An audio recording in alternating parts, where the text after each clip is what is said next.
So I don't know if you saw the rant that Jeff Stelling had last weekend, where he said that this was the first time that he'd heard anybody using expected goals. But expected goals are an important metric when you look at a football match, whether you're analysing it, whether you're trading it, whatever you're doing. Expected goals is a key metric that you should use in football. And that's what I'm going to talk about in this video.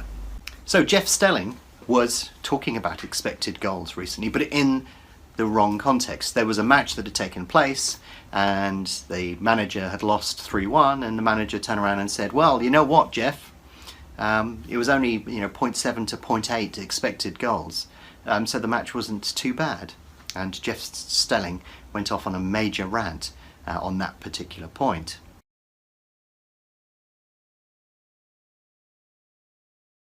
But the interesting thing about expected goals is it is a valid metric. So I've done videos on how which statistics I'm looking for within a football match, so definitely watch that video. What is the key statistic that I use in a football match? But I also use it whenever I'm forecasting and within the match itself as well. So I thought it was worth doing a video explaining about the expected goal metric, or XG as they abbreviate it, and exactly what XG is and how that it works. But it's worth giving you the backstory as to how I got there, best part of 30 years ago, to understand what was important within a football match. So if you've seen videos before on this, you would have known that many years ago I ended up winning a first dividend on Littlewoods Pools. And the way that I did that was to start predicting and trying to understand how a match would end in a draw. So I pretty quickly figured out that if the away team was likely to score first, and then a draw was more likely, and stuff like that. And that got me into the world of statistics and trying to understand exactly how to price a football match. So I picked up and ran with that from a very young age, and I figured out if I worked out the draw, I could work out other components of the match and so on and so forth, and all of those things.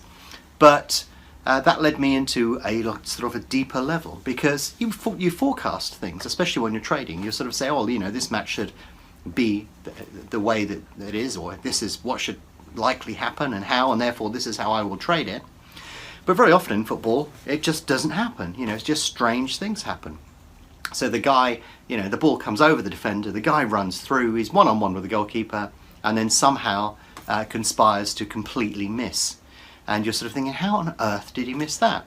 Or, I remember it really well actually, in a Chelsea match once, Didier Drogba got the ball from about 40 yards out, just whacked the bloody thing, and it flew into the back of the net. And it was just like, ugh. And, that's the way that football tends to play out. So when I was trying to work on prediction models, I figured out that, you could have a match that ended up 3-1, but that wasn't really a very accurate reflection on the way that the match should have actually played out. So I started to begin focusing on chance creation and shots on target and stuff like that. So when you look at shots on target, that gives you a good, so for example, just to shortcut it, and it's a really rough, brief, sort of rough and dirty way of looking at shots on target, but basically about three shots on target tend to lead to one goal, and probably about 9 or 10 shots overall, a third of those will be on target, and therefore a third of those will end up in the back of the net somehow. And that's really, don't hold me to those stats. I've got the actual stats on a spreadsheet somewhere and broken down in a number of different ways. But that's sort of a rough overview. So by predicting how many shots are likely to be and how many teams will take shots and so on and that, I was going to say so on and so forth, but somebody picked up on this in another video, so I stopped briefly there. But by looking at either team and their chance of shooting and having shots on target, that sort of leads you to predict roughly how many goals are likely to be scored within a match, and you can net those two off against each other.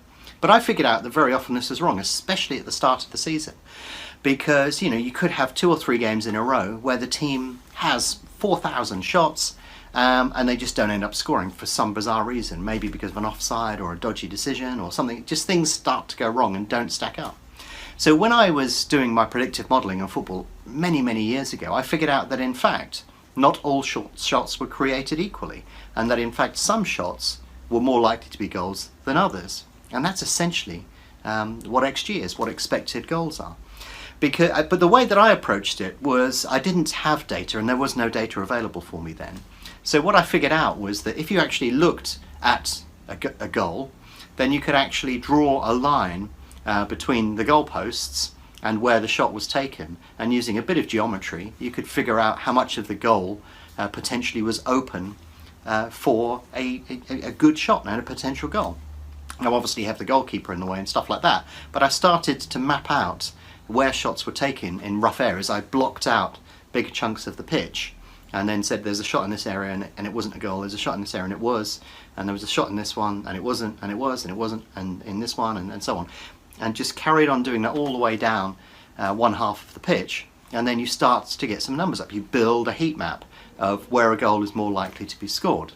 But then you begin to get into this deep world of, like, you know, if a goal is scored that way, then the ball needs to get there from somewhere. So if you then go back one step, then basically a cross to that position and then the chance for a potential shot, but then is the shot blocked?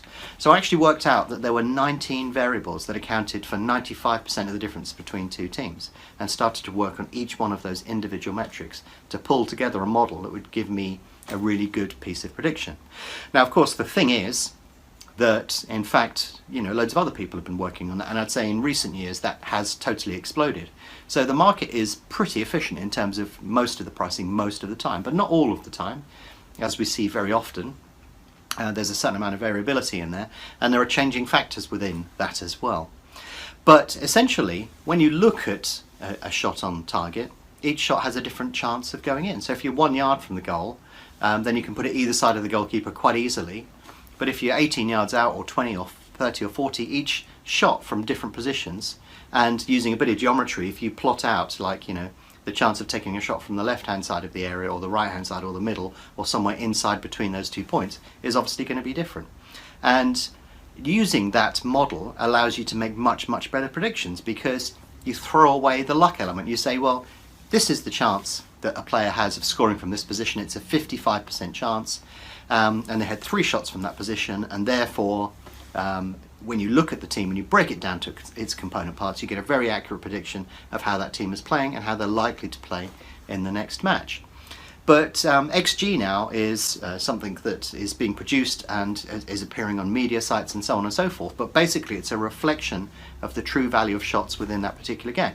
So this manager was quite correct in saying, well, you know, it should have been 1-1 really. We actually played fairly well, and therefore I'm not that worried. Now the fact he lost 3-1 is a bit confusing, but essentially the way the team played, the strategy, the two of them interacting with each other, led to a situation that really should have been a result other than 3-1, but it just luck was against them. So XG is a good way of stripping out luck from all of your calculations and allowing you to predict forward more accurately than just using shots on target or any other sort of metrics.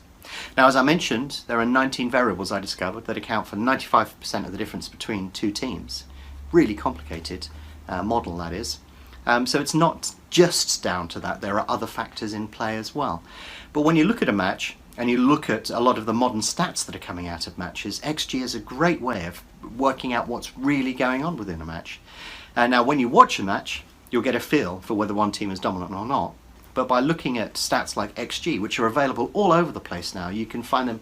It's amazing, because when I started doing this, I worked out the geometry of shots taking and tried to predict where it was, and then started to put stats into it to figure out if I was roughly correct. And that took me ages and massive amounts of data crunching to be able to come up with anything reasonable. And now it's right in front of you, available at all different number of sites, where you can get this real time, updated as the match is going underway. It's absolutely amazing. And, you know, from a trading perspective, most of these things are put up there for an information perspective, or for fantasy football leagues and stuff like that. But the fact is, for trading, they're absolutely awesome tools to be able to understand exactly what is going on with the match, or, you know, in a match that's going to be played in a week's time, how all of that will interact with each other, but also, you know, what impact an individual player will have on a team as well. Because if their ability of converting shots is very high and they get removed from the team, then that XG rating, the number of shots that are likely to be taken and the chance of them being converted into goals, is going to drop off. And that will affect the overall structure of the correct score market, match odds, and all the other factors, over and unders within the match. And you can actually take account of that by removing that player from the team and looking at it from that perspective. So yeah, absolutely fascinating area to discover. If you've never looked at it before, please do so. But yeah, XG is unfortunately for Jeff, is a real statistic. It's something that's useful and something that you should look at.